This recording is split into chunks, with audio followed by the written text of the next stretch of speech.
She went out, wait a minute, I'm talking now, if you don't mind, please. Does that sound familiar?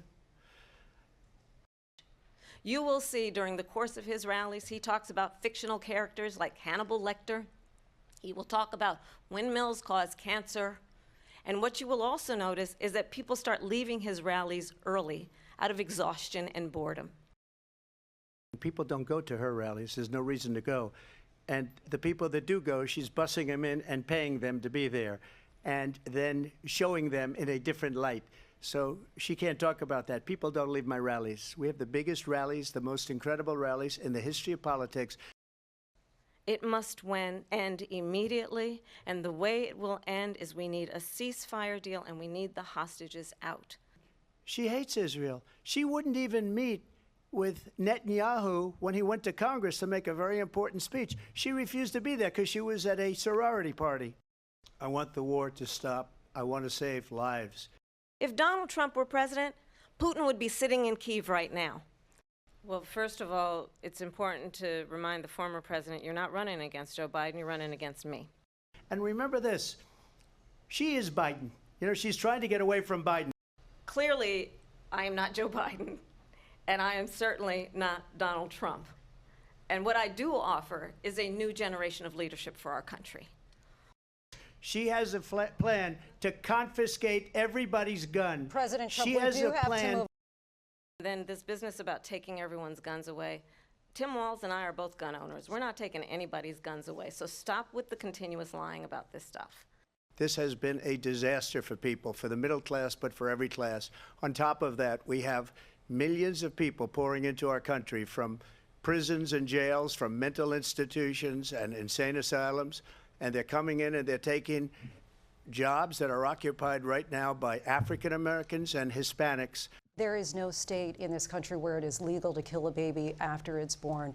Madam Vice President, I want to get your response to President Trump. Trump abortion bans that make no exception even for rape and incest, which understand what that means.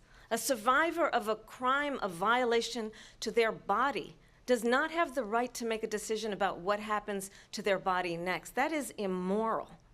There's never been anything done like this at all. They've destroyed the fabric of our country.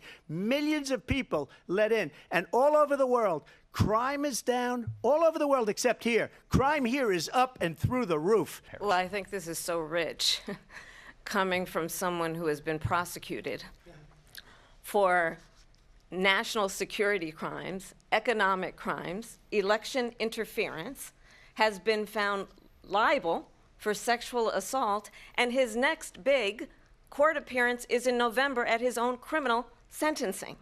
You have said, quote, you lost by a whisker, that you, quote, didn't quite make it, that you came up a little bit short. I said that? Are you now acknowledging that you lost in 2020? No, I don't acknowledge that at all. But I you said did that say sarcastically. That. You know that.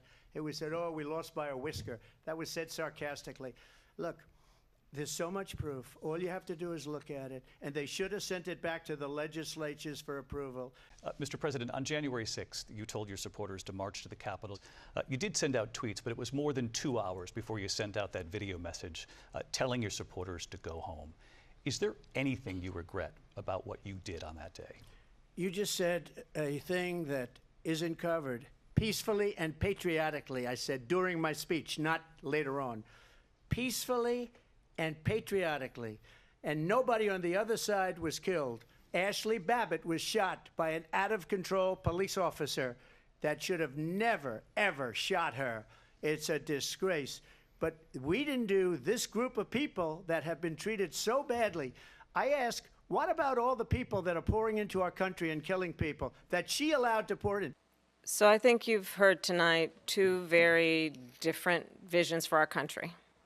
One that is focused on the future, and the other that is focused on the past, and an attempt to take us backward. But we're not going back. So she just started by saying she's going to do this, she's going to do that, she's going to do all these wonderful things. Why hasn't she done it? She's been there for 3.5 years.